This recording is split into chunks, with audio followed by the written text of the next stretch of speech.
Look around you. People have never been more connected, and yet they have never been more lonely. We live in a time where you can reach anyone, anywhere, at any moment, and still feel completely unseen by the person sitting right next to you. This isn't accidental. This isn't bad luck. This is the silent cost of the internet on modern relationships, and most people are too distracted to notice it happening in real time. The internet didn't just change how we communicate.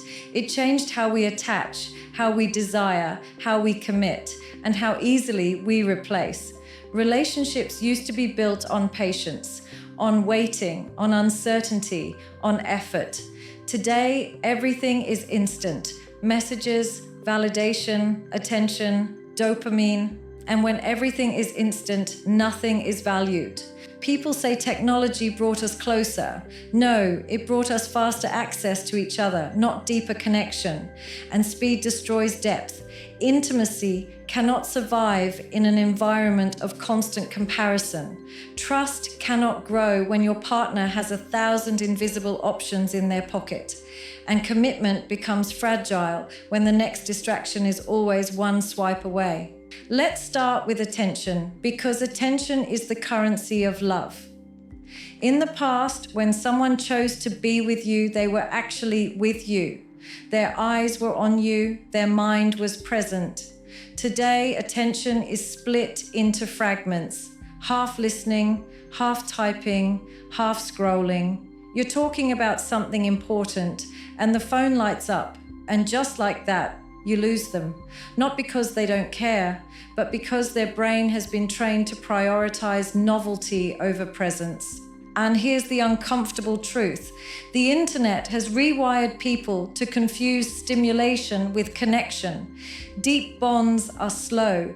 They are sometimes boring. They require emotional regulation. But the internet is loud, fast, addictive.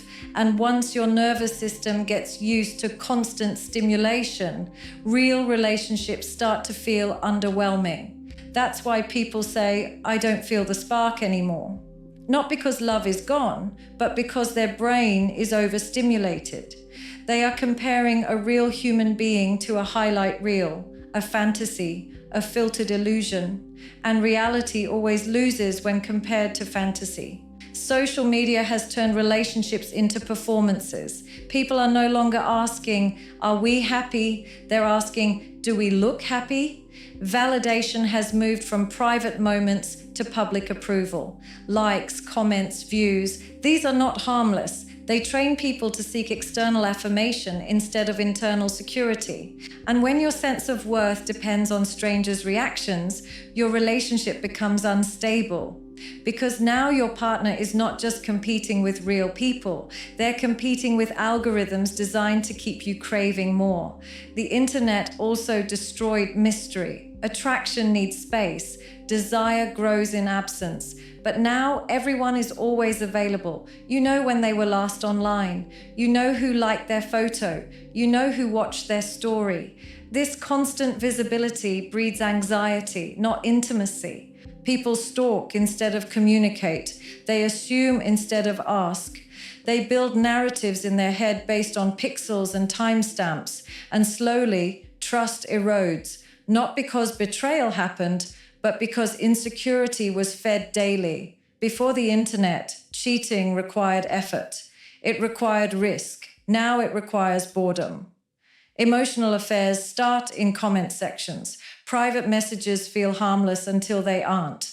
People convince themselves it's just talking, not realizing that emotional intimacy given elsewhere is emotional withdrawal from the relationship. And here's the dangerous part. The internet normalizes this behavior. Everyone is doing it, so it must be okay.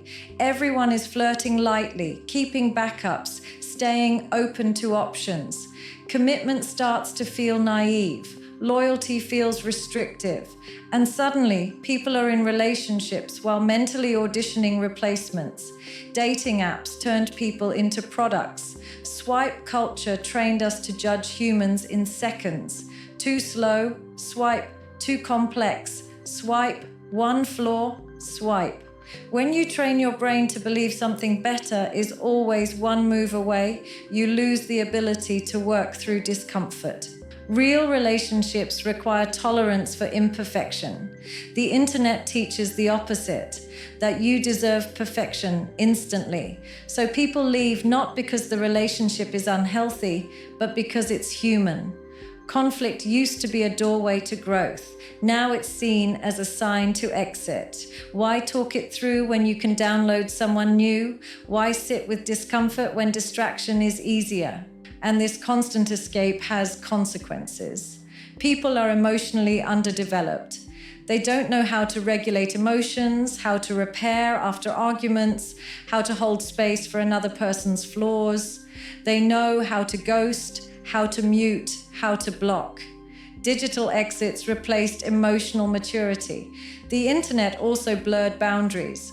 Work follows you home. Notifications interrupt intimacy. Privacy is eroded. Even arguments don't end. They pause until the next message. There's no emotional rest, no closure, no silence to process. And silence is necessary. Silence is where reflection happens. But now silence feels threatening. If someone doesn't reply immediately, anxiety spikes. The internet conditioned people to expect instant reassurance. And when reassurance doesn't come, they assume rejection. This creates clinginess on one side and avoidance on the other. One person becomes hyper-vigilant, the other feels suffocated, and neither understands that the real enemy isn't each other. It's the environment shaping their reactions. Another quiet damage, comparison. You compare your relationship to curated moments online. You don't see the fights, the boredom, the compromises, only vacations, surprises, smiles, and you start questioning your reality. Why isn't my partner like that? Without realizing you're comparing real life to a marketing campaign. This comparison poisons gratitude. Instead of appreciating what you have, you focus on what you lack, and dissatisfaction grows. Not because your relationship is bad, but because your expectations are distorted. The internet also removed social accountability. In the past, relationships existed within communities. Families knew, friends were involved. Now, everything is private, hidden, disposable. It's easier to walk away when no one is watching. Easier to mistreat someone when there are no consequences. And slowly, relationships lose their weight. They feel temporary, replaceable, optional. People say they want deep love, but live in ways that make depth impossible. Because depth requires boredom. It requires repetition. It requires staying after the excitement fades, and the internet trained people to escape the moment excitement dips. Even intimacy has been affected. Attention spans are shorter. Expectations are unrealistic. People consume exaggerated fantasies and then feel disconnected from real physical closeness. Emotional presence during intimacy is replaced with performance anxiety. And when emotional safety disappears, desire follows. The most tragic part? People blame themselves or their partners, never the system shaping their behavior. They think something is wrong with them, that they're unlovable, not exciting enough, not interesting enough. When in reality, they are trying to build deep connection in a shallow environment. The internet didn't ruin relationships overnight. It eroded them slowly, quietly, through habits, through normalization, through distraction disguised as convenience. And unless people become conscious of this influence, they will keep repeating the same cycles, with different faces, different names, but the same emptiness. Because connection is not about access, it's about presence. And presence is the one thing the internet is constantly stealing from us. People don't realize how much their emotional reactions today are being programmed. That jealousy you feel, it's amplified by constant exposure. That insecurity, fed by endless comparison, that boredom, created by overstimulation. The internet didn't just enter relationships, it entered the nervous system. And once it's there, it changes how love feels. Think about how arguments happen now. A disagreement doesn't stay between two people anymore. It gets processed through group chats, comment sections, anonymous advice threads. Everyone has an opinion, and most of them are extreme. Leave him. You deserve better. Red flag. Nuance disappears, context is ignored, and suddenly, instead of two people working through something, you have a crowd pulling them apart. Relationships require private repair. But the internet encourages public judgment, and public judgment hardens people. It makes them defensive. It makes them perform righteousness instead of vulnerability. No one wants to admit mistakes online. Everyone wants to look empowered. So accountability gets replaced with ego protection. Another damage people underestimate is emotional desensitization. When you are constantly exposed to drama, betrayal stories, cheating confessions, heartbreak content, your brain starts expecting harm. You enter relationships already guarded, already suspicious, already waiting for the other shoe to drop. And when you expect betrayal long enough, you start behaving in ways that invite it. You test people instead of trusting them. You withhold instead of expressing. You keep emotional exits ready just in case. And then when intimacy never fully forms, you say, love isn't what it used to be, without realizing you never gave it the conditions to grow.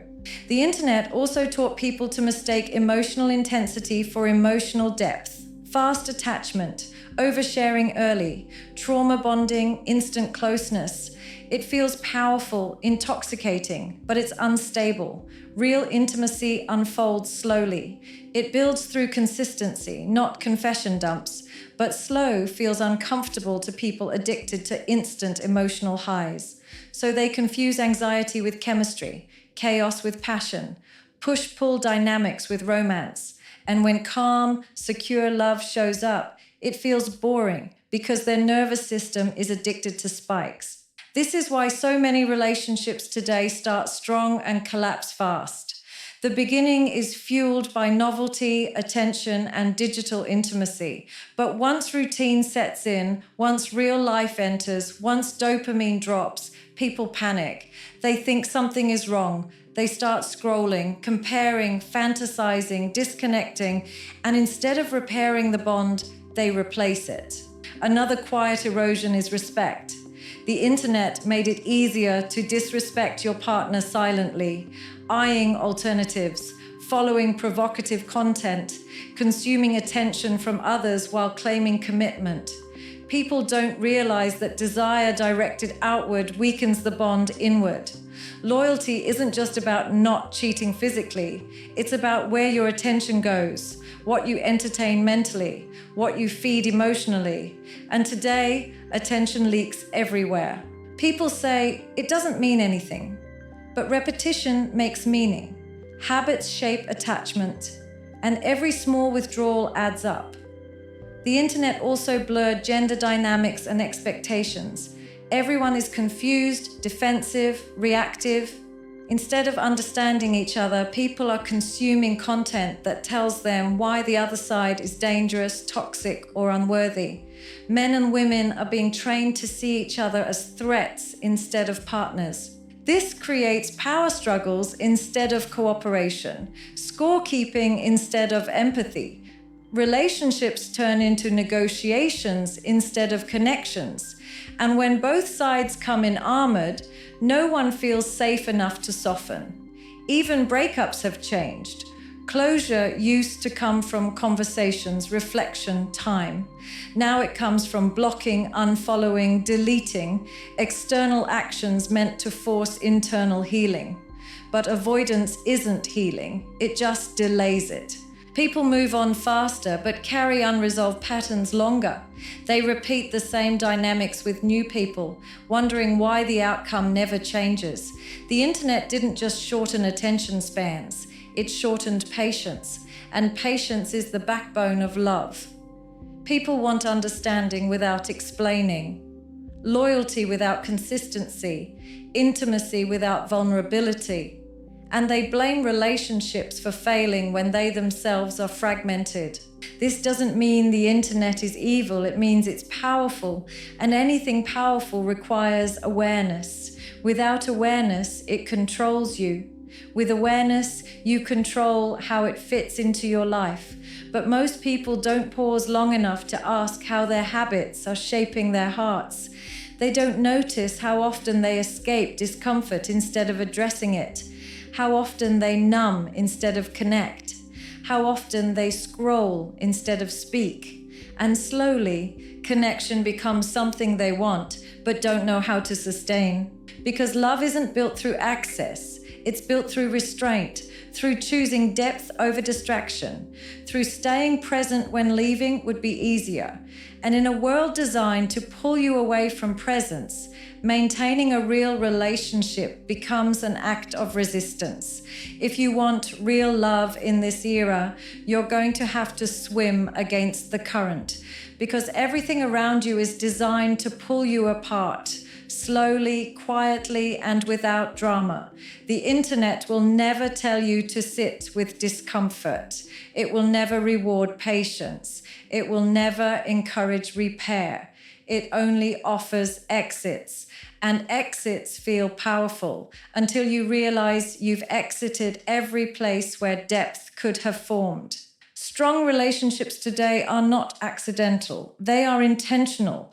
They are built by people who understand that love is not a feeling you chase. It's a practice you protect. And protection starts with awareness. Awareness of where your attention goes. Awareness of how often you escape instead of engage. Awareness of how easily you let external noise shape internal decisions. If you keep choosing stimulation over presence, you will keep feeling empty, even in company. If you keep comparing your relationship to illusions, you will never feel satisfied. And if you keep feeding your mind with constant alternatives, commitment will always feel like a loss instead of a choice. The strongest couples today are not the loudest. They are the most disciplined. They know when to put the phone down, when to have uncomfortable conversations instead of silent scrolling, when to choose privacy over performance. They understand that not everything needs to be shared, posted, or validated. Real intimacy grows in spaces the internet can't touch. Eye contact, silence, consistency, repair. These things don't trend. They don't go viral, but they create bonds that last. You don't lose relationships because love disappears. You lose them because attention drifts, because effort gets outsourced to distractions, because presence becomes optional. And once presence is optional, connection weakens. If you want something rare, you must live differently. You must tolerate boredom. You must resist comparison. You must choose one person fully instead of many people halfway. And you must understand that depth will never compete with dopamine on the internet's terms. So the question isn't whether love still exists. It does. The question is whether you're willing to create the conditions it needs to survive.